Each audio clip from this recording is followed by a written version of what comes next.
नमस्कार मित्रांनो, तर आपली राज्यसेवेची एक्झाम ही 10 दिवसावरती आलेली आहे आणि आता 10 दिवसामध्ये काय करायचं, तर हे सगळ्यांना खूप सारं टेन्शन आलेलं असेल आणि मलाही आलेलं होतं. पण मी यावेळेस खूप तयारी केलेली आहे आणि या शॉर्ट्स नोट्स अशा काही ह्या पद्धतीने बनवलेल्या आहेत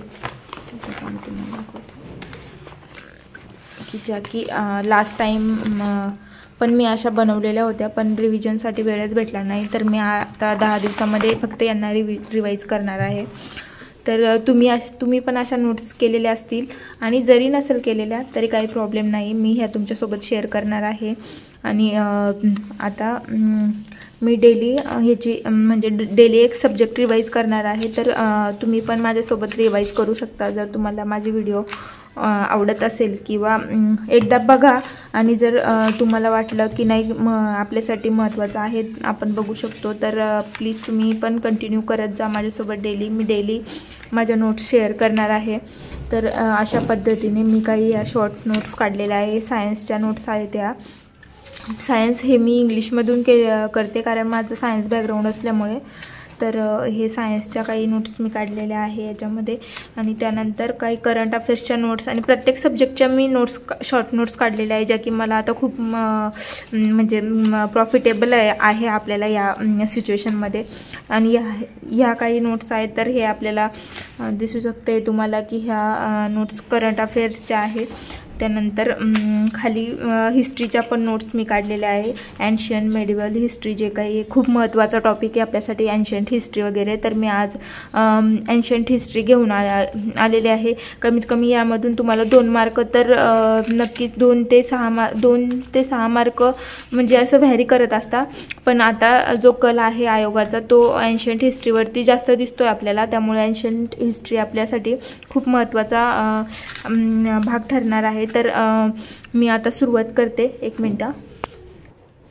एक गोष्ट तुम्हाला सांगू इच्छिते की आपल्याला जे पण ॲन्शियंट हिस्ट्रीवरती क्वेश्चन विचारले जातात, तर आपल्याला ते लुसेंटचं जे बुक आहे, मी तुम्हाला दाखवते 1 मिनटं. हे जे GKचे बुक आहे, तर याच्यामधूनच जेवढे पण काही आतापर्यंत जेवढे पण मी PYQ बघितले, तर सर्व क्वेश्चन याच्यामधून कवर होतात. तर मी याच बुकच्या नोट्स काढलेल्या आहेत, तर तेच आपण आता आज बघणार आहोत. तर आजचा टॉपिक आहे ॲन्शियंट हिस्ट्री.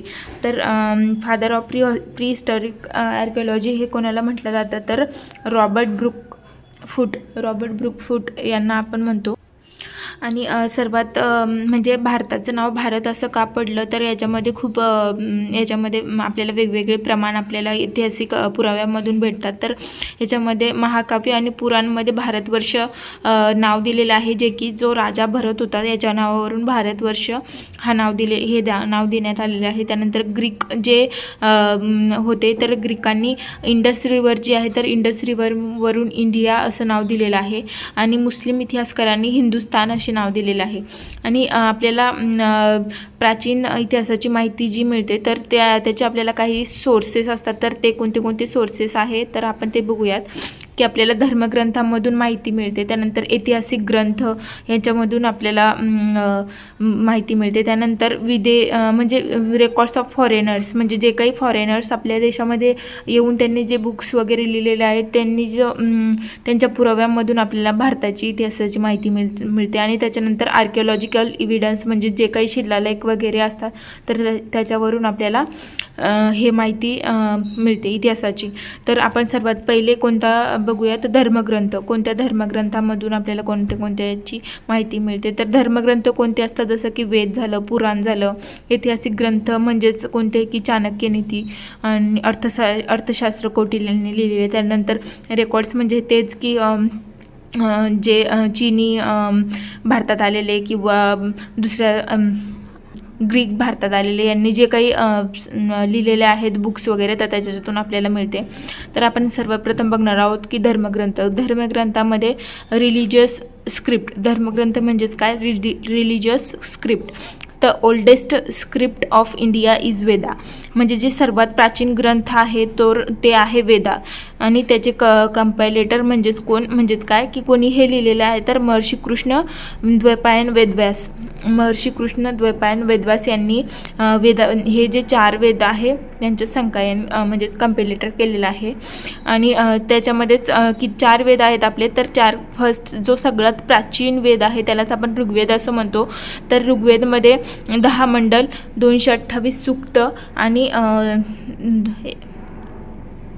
10,462 ऋचा असं त्यांना म्हणण्यात येतं. तर 10 मंडल हे फक्त एवढंच लक्षात ठेवायचं की किती मंडल आहे ऋग्वेदामध्ये, तर 10 मंडल आहे. आणि ऋग्वेदामध्ये कोणत्या देवाचा जास्त उल्लेख झालेला आहे आणि मानलेला आहे, तर इंद्रदेवाचा 250 वेळेस उल्लेख झालेला आहे, अग्निदेवाचा 200 वेळेस उल्लेख झालेला आहे. तर हे किती वेळा उल्लेख झालेला आहे हे नाही विचारणार आपल्याला, पण कोणत्या देवाचा उल्लेख झालेला आहे सर्वात जास्त, तर इंद्रदेवाचा उल्लेख झालेला आहे. आणि the collection of systematic knowledge of ऋचा, त्यालाच आपण काय म्हणतो, त्यालाच आपण हिल असं म्हणतो, सिस्टमॅटिक नॉलेज ऑफ ऋचा. आणि जो वाचणारा ऋषी आहे त्याला आपण होतृ असं म्हणतो. आणि information political system of Arya, ऋग्वेदामधून कशाची आपल्याला इन्फॉर्मेशन याच्याबद्दल माहिती आपल्याला मिळते. त्यानंतर विश्वामित्रद्वारा रचित, आणि हे जे काही ऋग्वेद आहे किंवा हे जे वेद आहेत ते एकाच ऋषीने लिहिलेले नाही आहे, तर ते खूप साऱ्या ऋषींनी मिळून लिहिलेलं आहे. आणि कृष्ण द्वैपायन असं त्याला नाव दिलेलं आहे, पण याच्यामध्ये खूप वेगवेगळ्या ऋषींनी त्याच्यामध्ये योगदान दिलेलं आहे. तर जे 3रे मंडल आहे ऋग्वेदाचे, जे 3रे मंडल आहे ते कोणी त्याच्यामध्ये काय दिलेलं आहे तर गायत्री मंत्र, ते जे की आपण ओम भूर्भुवः स्वः म्हणतो, सूर्यदेवतेसाठी असतं ते. आणि विश्वामित्राद्वारा रचित 3रं मंडल आहे हे गायत्री मंत्र. याच्यावरती क्वेश्चन येऊ शकतो की कोणी गायत्री मंत्र रचित केलेला आहे, तर विश्वामित्र यांनी सूर्यदेवतेसाठी. आणि 8वे मंडल, 8व्या मंडळामध्ये काय तर डिस्क्रिप्शन ऑफ हँड रिटन ऋचा, त्यालाच आपण खील असं म्हणतो. 9व्या मंडलमध्ये सोमदेवताचा उल्लेख आहे. 10व्या मंडलामध्ये 4 वर्ण सिस्टीम म्हणजेच 4 वर्ण सिस्टीम दिलेले आहे, त्याच्यामध्ये अजून शतपथ ब्राह्मण दिलेले आहे ऋग्वेदानंतर. आणि सेकंड जो वेद आहे तो आहे आपला सामवेद. सामवेदमध्ये सामवेदला काय म्हटलं जातं तर फादर ऑफ इंडियन म्युझिक, म्हणजेच याच्यामध्ये जे ऋचा आहेत, जे आपण ऋग्वेदामध्ये जे मंत्र आहे तर ह्याला आपण सामवेदामध्ये त्याला एक सुरामध्ये किंवा लिरिक्समध्ये म्हणलं जात होतं, त्यामुळं याला आपण फादर ऑफ इंडियन म्युझिक असं म्हणतो. आणि रीडर ऑफ सामवेद, याला सामवेदचे जे वाचन करतात त्याला उद्रातू असं म्हणतात. आणि ऋग्वेदाचे जे वाचन करत होते त्याला आपण काय म्हणत होतो तर होतृ. यजुर्वेदामध्ये कशाची माहिती दिलेली आहे तर यज्ञ, कर्मकांड आणि नियम, म्हणजेच यज्ञ करताना कोणते नियम आहेत आणि कर्मकांड करताना कोणत्या नियम आहेत, तर त्याची जी माहिती आहे तर ती कशामध्ये दिलेली आहे तर यजुर्वेदमध्ये. त्यानंतर यजुर्वेदचे जे रीडर आहे त्यांना काय म्हणतात तर उद्वयू म्हणतात. आणि यजुर्वेद हे याच्यामध्ये पण मोडतं गद्य आणि पद्यामध्येच, म्हणजेच ते गायले पण जाऊ शकता किंवा वाचले पण जाऊ शकता. आणि अथर्ववेदामध्ये जे सर्वात शेवटचा वेद आहे त्यालाच आपण सर्वात नवीन वेद असं म्हणतो. सर्वात प्राचीन म्हणलं तर ऋग्वेद आणि सर्वात नवीन म्हणलं तर अथर्ववेद आहे, जो की अथर्व ऋषींनी लिहिलेला आहे. अथर्ववेदामध्ये कशाची माहिती मिळते तर आपल्याला आयुर्वेदाविषयी माहिती मिळते. त्यानंतर तंत्रमंत्र विद्या, जादूटोणा, विवाह, विश्वास, अंधविश्वास ह्याची माहिती मिळते. आणि अथर्ववेदामध्ये खूप महत्त्वाचा एक पॉईंट आहे जो की असं जे सभा आणि समिती हे प्रजापती की दोन प्रजापतीच्या 2 मुली आहेत, म्हणजेच सभा आणि समिती ह्या प्रजापतीच्या 2 मुली आहेत असं कशामध्ये म्हटलेलं आहे तर अथर्ववेदामध्ये. आणि याच्यामध्ये मुलींच्या जन्मावरती खूप निंदा झालेल्या आहेत, तर अथर्ववेदामध्ये हे खूप महत्त्वाचे टॉपिक्स आहे. तर हे तुम्ही लक्षात ठेवा की काय झालेलं आहे तर आयुर्वेदाबद्दल माहिती आहे. त्यानंतर विश्वास, अंधविश्वासाबद्दल माहिती दिलेली आहे. सभा आणि समिती याला प्रजापतीच्या मुली म्हटलेल्या आहे. आणि मुलींच्या जन्मावरती निंदा झालेली आहे अथर्ववेदामध्ये. त्यानंतर वेदांग आणि सूत्र साहित्य आपण बघणार आहोत. वेदांग म्हणजेच काय की जे वेद समजण्यासाठी ज्यांची रचना केली गेली, म्हणजे ऋग्वेद आणि जे 4 वेद आहेत तर त्यांना समजण्यासाठी या वेदांगांची रचना केली गेली। त्याच्यामध्ये 6 वेदांग आहे, तर ते 6 वेदांग कोणते आहेत हे विचारले जाऊ शकतात। तर शिक्षा, कल्प, व्याकरण, निरुक्त, छंद आणि ज्योतिष। शिक्षा, कल्प, व्याकरण, निरुक्त, छंद आणि ज्योतिष। तर हे लक्षात ठेवा कोणते कोणते आहे। 6 वेदांग आहे, शिक्षा, कल्प, व्याकरण, निरुक्त, छंद आणि ज्योतिष। ओके, तर नेक्स्ट पार्ट आपण बघूया की काय पुराण। आता भारतीय ऐतिहासिक ज्या कथा आहेत त्यांचा म्हणजे ऐतिहासिक जी मांडणी आहे समजा ती क्रमानुसार मांडण्याचा पहिला प्रयत्न जो केलेला आहे त्याला आपण कोणी केलेला आहे तर लोमहर्ष, जो की कोणाचा पुत्र होता, उग्रश्रवा या राजाचा तो पुत्र होता लोमहर्ष। याने पुराणाची क्रमबद्ध हे केलेलं आहे। जसं की आपण वेद बघितले, वेदांचे कंपायलन जसे होते महर्षी वेदव्यास, तर तसेच पुराणांचे जे क्रमबद्ध विवरण आहे तर ते कोणी मांडलेलं आहे तर लोमहर्ष। आणि लोमहर्ष कोणाचा पुत्र होता तर उग्रश्रवा या राजाचा पुत्र होता। आणि भाषा कोणती आहे पुराणांची तर संस्कृत मध्ये संस्कृत श्लोक आहेत, त्याच्यामध्ये पुराणांची रचना झालेली आहे। जो पुराणाचं वाचन करायचं त्याला आपण पुजारी असं म्हणायचो। आणि स्त्री आणि शूद्र, स्त्री आणि जे शूद्र जातीचे लोक होते त्यांना पुराण वाचण्याची संमती नव्हती। आणि किती पुराण आहे तर 18 पुराण आहे। सर्वात मेजर म्हणजे सगळ्यात प्राचीन पुराण म्हटलं तर मत्स्य पुराण आहे। आणि मत्स्य पुराणामध्ये कोणाबद्दल माहिती मिळते तर सातवाहन कालखंडाबद्दल आणि आंध्र राज्यांबद्दल माहिती मिळते। आणि विष्णू पुराणामध्ये कोणत्या वंशांची आपल्याला माहिती मिळते तर मौर्य वंश, वायू पुराणामध्ये गुप्त वंश, ब्राह्मण पुराणामध्ये पुरुवंश, महापुराण म्हणतात त्याला, भागवत पुराण म्हणजे श्रीकृष्ण भक्ती जी आहे ती आपल्याला भागवत पुराणामध्ये बघायला मिळते। तर राज्यांची वंशावली जी आहे ती आपल्याला या पुराणामधून मिळते। म्हणजेच बघा मत्स्य पुराणामध्ये सातवाहन राजांची माहिती मिळते, विष्णू पुराणामध्ये मौर्य वंशांची, त्यानंतर वायू पुराणामध्ये गुप्त वंशांची, ब्राह्मण पुराणामध्ये पुरुवंशांची, महापुराण असं म्हणतात ब्राह्मण पुराणाला, आणि भागवत पुराणामध्ये श्रीकृष्ण भक्ती आपल्याला बघायला मिळते। त्यानंतर ब्राह्मण ग्रंथ येतात शेवटी, पार्ट्स ऑफ वेदाज असं म्हटलेलं। तर नंतर ब्राह्मण ग्रंथ येतात, तर पार्ट्स ऑफ वेदाज आहे ते याच्यामध्ये कर्मकांडाची विधी जी असते त्याची इन्फॉर्मेशन दिलेली आहे। तर आपण बघूया ऋग्वेदामध्ये कोणत्या ब्राह्मणांशी संबंधित आहे तर ऐत्रेय ब्राह्मण। हे लक्षात ठेवायचं की याच्यावरती जोड्या लाभामध्ये आपल्याला क्वेश्चन येऊ शकतो की ऋग्वेदमध्ये ऋग्वेद कोणत्या ब्राह्मणांशी संबंधित आहे तर ऐत्रेय ब्राह्मण। शुक्ल यजुर्वेद कशाशी संबंधित आहे तर शतपथ ब्राह्मण। कृष्ण यजुर्वेद कशाशी संबंधित आहे तर वैतरीय ब्राह्मण। सामवेद कशाशी संबंधित आहे तर पंचवशीय तांड ब्राह्मण। आणि अथर्ववेद गोपद ब्राह्मण।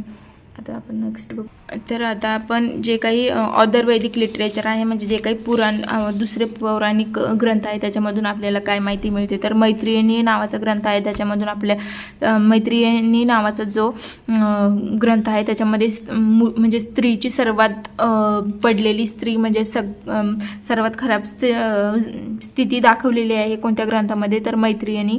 आणि मनुस्मृती कोणाच्या काळामध्ये लिहिण्यात आलेला आहे म्हणजे तर तो शुंग यांच्या काळामध्ये मनुस्मृतीची रचना झालेली आहे आपल्याला असं दिसतं। आणि नारद स्मृती कोणाची माहिती देते तर गुप्त वंशांची। नारद स्मृती जी आहे ते गुप्त कालखंडाची माहिती देते आपल्याला। त्यानंतर आपण बौद्ध साहित्य बघूया। बौद्ध साहित्य जातक कथा, जातक कथा म्हणून आपल्याला एक काय म्हणतात त्याला, जातक कथा कशाला म्हणतात तर बुद्धांच्या पूर्वजन्माच्या जे गोष्टी होत्या त्यांना आपण जातक कथा असं म्हणतो। तर त्रिपिटक हे बौद्ध ग्रंथ आहेत, बौद्ध साहित्य, विनयपिटक, सूत्रपिटक आणि अभिधम्मपिटक। विनयपिटक, त्रिपिटक आहे तर कोणते कोणते विनयपिटक, सूत्रपिटक, अभिधम्मपिटक। आणि यांची भाषा कोणती आहे तर पाली। हिनयान यांचा प्रमुख ग्रंथ काय आहे तर कथावस्तू। महात्मा बुद्ध यांच्या चरित्रावर, यांच्या जीवन जीवन चरित्र याच्यामध्ये सांगितलेले आहे कथावस्तूमध्ये. हिनयान यांचा कथावस्तू हा प्रमुख ग्रंथ आहे. त्यानंतर जैन साहित्य आपण बघूया. जैन साहित्यामध्ये आपल्याला भगवती सूत्र, कल्पसूत्र असे दिलेले आहेत. असे 12 अंग झालेले आहे.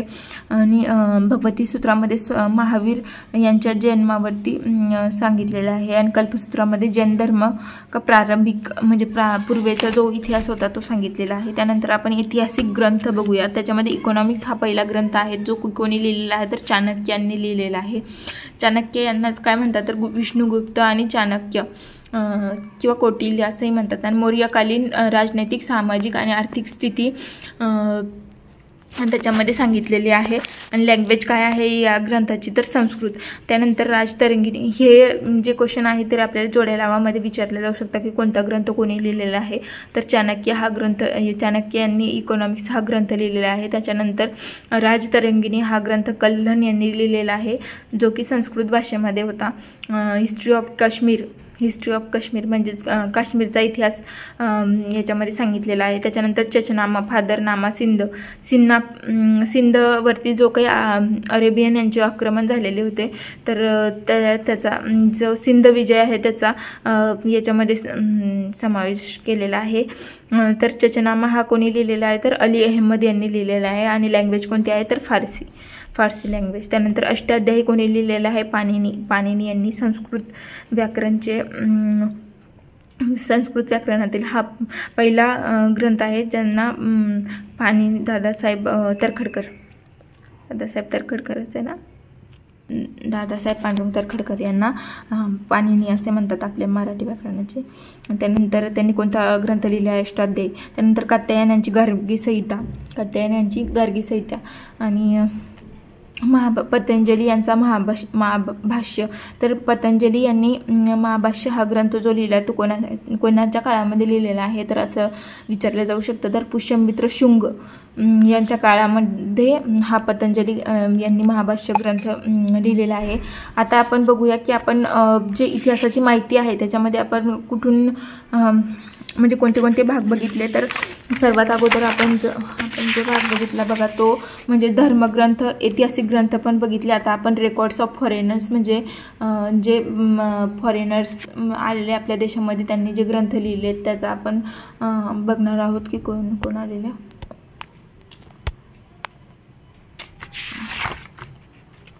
हां हे बघा records of foreigners and travels. First attack on India म्हणजे first attack on India by Greek. First attack on म्हणजे पहिल्यांदा कोणी आक्रमण केलेलं आहे तर ग्रीकांनी. आणि त्याच्या कोणते रायटर्स आहेत तर रोमन रायटर्स आलेले सर्वात अगोदर. त्याच्यामध्ये कोणाचा समावेश होतो टेसिस, हेरोडोटस, मेगास्थॅनिस आणि डायमेकस. टेसिस, हेरोडोटस, मेगास्थॅनिस आणि डायमेकस. तर हे लक्षात ठेवा. स म्हणजे टेसिस, हेरोडोटस, मेगास्थॅनिस आणि डायमेकस हे लक्षात ठेवा. तर हे कोणते आहेत तर ग्रीक लेखक आहेत जे की आलेले सर्वात अगोदर आलेले भारतामध्ये. तर सर्वात पहिला जो ग्रंथ आहे तो टेसियसनी कोणता ग्रंथ लिहिलेला आहे तर रॉयल फिजिशियन ऑफ इराण. त्यानंतर हेरोडोटस याला फादर ऑफ हिस्ट्री असं म्हणतात. ज्याने सिस्टमॅटिक अरेंजमेंट केली. इन्सिडंटची जे काही घटना घडल्या त्याला पहिल्यांदा याने कंपाईल केलं तर म्हणून याला फादर ऑफ हिस्ट्री असं म्हटलं जातं. तर यांनी कोणता ग्रंथ लिहिला तर हिस्टॉरिका नावाचा ग्रंथ हेरोडोटस याने लिहिला. त्यानंतर मेगास्थॅनिस हा सेल्युकस निकेटरचा राजदूत होता. त्यानंतर तो कोणाच्या कालखंडामध्ये आलेला तर चंद्रगुप्त मौर्य यांच्या दरबारामध्ये तो आलेला होता. आणि त्यांनी कोणती बुक लिहिली तर इंडिका ही बुक लिहिली. तर हा क्वेश्चन आलेला आहे अगोदर राज्यसेवा प्रीसाठी आपल्याला. आणि याच्यामधून आपल्याला कशाची माहिती मिळते तर मौर्यकालीन भारताची माहिती मिळते की जेव्हा चंद्रगुप्त मौर्य यांच्या कालखंडात हा आलेला आहे तर मौर्य वंशाबद्दल आपल्याला माहिती या ग्रंथामधून बघायला मिळते. त्यानंतर सेकंड म्हणजे जो चौथा फॉरेनर आहे म्हणजेच डायमेकस त्याचं नाव आहे. त्यालाच आपण सिरियन नरेश असं म्हणतो. तर त्याने तो कोणाच्या दरबारात आलेला तर तो बिंदुसारच्या दरबारात आलेला. कोणाच्या दरबारात आलेला, तर बिंदुसारच्या दरबारात आलेला. आणि त्यानंतर हे जे आहेत तर डायनोसियस हा कोणाच्या दरबारात आलेला, सम्राट अशोक यांच्या दरबारात आलेला. त्यानंतर टॉलमीचं कोणतं पुस्तक आहे तर भारत का भूगोल, भारताचा जो भूगोल आहे तो कोणी लिहिलेला तर टॉलमी. प्लिनी याच्यावरती लास्ट 2020मध्ये क्वेश्चन आलेला की प्लिनी याने कोणता ग्रंथ लिहिला, तर नॅचरल हिस्ट्री हा ग्रंथ लिहिला. आणि याच्यामध्ये कशाची माहिती मिळते तर भारतीय वनस्पती आणि त्या जे ऑर्गॅनिझम्स आहेत त्यांची जानकारी म्हणजे त्याची इन्फॉर्मेशन आपल्याला भेटते. त्यानंतर book Periplus of Erythraean Sea हे पण ग्रीक रायटर्सनी लिहिलेलं आहे. आणि त्याच्यामध्ये कशाची माहिती दिलेली आहे तर भारतामधील जे प्रमुख बंदरे आहेत म्हणजेच इंडियन पोर्ट जे प्रमुख बंदरे आहेत तर ती माहिती कशामध्ये दिलेली आहे तर book Periplus of Erythraean Sea याच्यामध्ये. त्यानंतर सेकंड कोणते आलेले तर चायनीज रायटर, तर चायनीज रायटरमध्ये यान लक्षात ठेवायचं.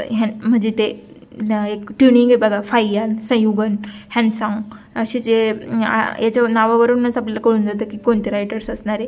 तर फाईयान हा चंद्रगुप्त सेकंड यांच्या दरबारात आलेला यांच्या काळामध्ये. आणि त्याने फोगुजी नावाचं पुस्तक लिहिलेलं. आणि त्याच्यामध्ये आपल्याला कशाची माहिती मिळते तर गुप्त म्हणजे चंद्रगुप्त मौर्य यांच्या कालखंडामध्ये आलेला म्हणून गुप्त काळाची माहिती मिळते.